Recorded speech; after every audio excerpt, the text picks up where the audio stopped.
आपका एक बार फिर स्वागत है जीएस विद बीएस राजपूत के चैनल में। आज का जो हमारा वीडियो का टॉपिक है वो करंट अफेयर्स 4 जून 2022 के करंट अफेयर्स। अगर आपको हमारी वीडियो अच्छी लगती हैं तो प्लीज़ चैनल को सब्सक्राइब करें, लाइक करें और ज़्यादा से ज़्यादा वीडियो को शेयर करें। आज का हमारा पहला क्वेश्चन है, विश्व साइकिल दिवस कब मनाया गया है? विश्व साइकिल दिवस कब मनाया गया है? तो ये 3 जून को मनाया गया है। कब मनाया गया है? 3 जून को। प्रत्येक वर्ष 3 जून को विश्व साइकिल दिवस मनाया जाता है। विश्व साइकिल दिवस की शुरुआत कब हुई थी? इसकी शुरुआत 2018 में हुई थी। कब से हुई थी? 2018 से हुई थी। ये भी आपका करना है। अब हमारा अगला क्वेश्चन है, किस प्रदेश सरकार ने कॉलोनियों और सड़कों का नाम बाबा साहेब अम्बेडकर के नाम पर रखने की घोषणा की है? तो किसने रखी है? दिल्ली सरकार ने। दिल्ली सरकार ने कॉलोनियों और सड़कों के नाम बाबा साहेब अम्बेडकर के नाम पर रखने की घोषणा की है। अब हमारा अगला क्वेश्चन है, किसने सीबी के पूर्णकालिक सदस्य के रूप में पदभार ग्रहण किया है? तो किसने किया है? अश्वनी भाटिया ने। अश्वनी भाटिया ने सेबी के पूर्णकालिक सदस्य के रूप में पदभार ग्रहण किया है। अब हम सेबी की बात करते हैं। इसकी स्थापना हुई थी 1992 में। इसका हेडक्वार्टर है मुंबई में और इसके चेयरपर्सन हैं माधवीपुरी बुच। इसके चेयरपर्सन कौन है?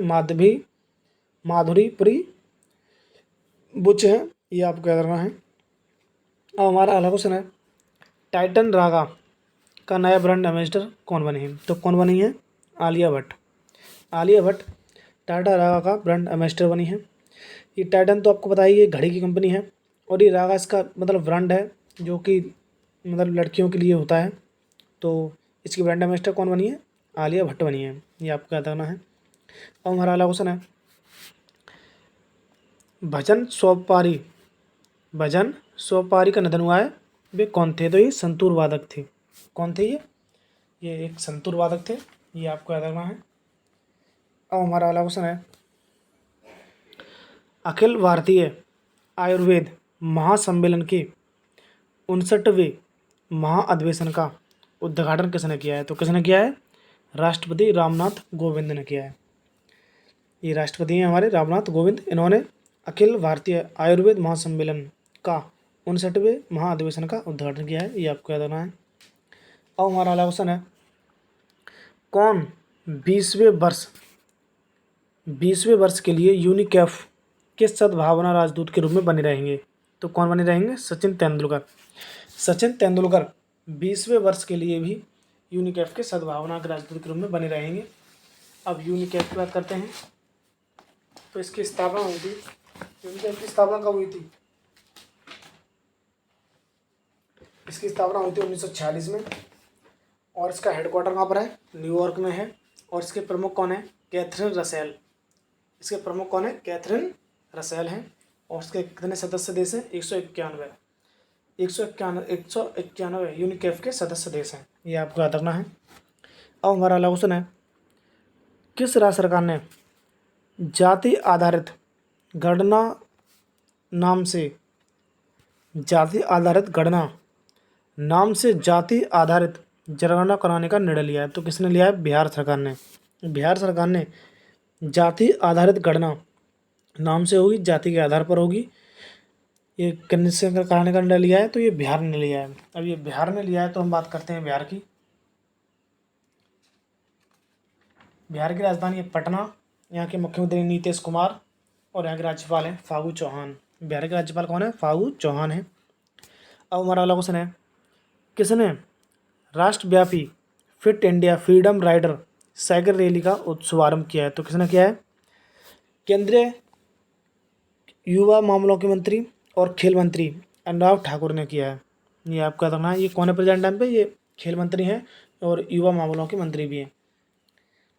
और हमारा अगला क्वेश्चन है, मेटा का नया मुख्य परिचालन अधिकारी किससे नियुक्त किया गया है? तो किससे नियुक्त किया गया है? जेवियर ओलिवन के लिए मेटा का मुख्य परिचालन अधिकारी नियुक्त किया गया है।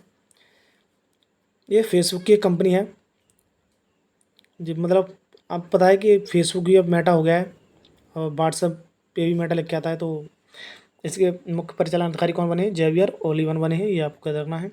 अब हमारा अगला क्वेश्चन है, किसने देश का पहला कृषि भूमि मूल्य सूचकांक लॉन्च किया है? तो किसने किया है? IIM अहमदाबाद ने। ये पहला ही इम्पोर्टेंट रहेगा। कृषि भूमि मुख्य मूल्य सूचकांक किसने लॉन्च किया है? IIM अहमदाबाद ने लॉन्च किया है। ये आपको याद रखना है। हमारा अगला क्वेश्चन है, नागरिक उड्डयन सुरक्षा ब्यूरो,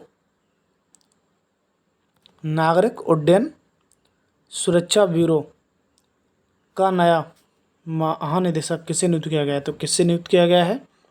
जुल्फ़िकार हसन के लिए। किसके लिए?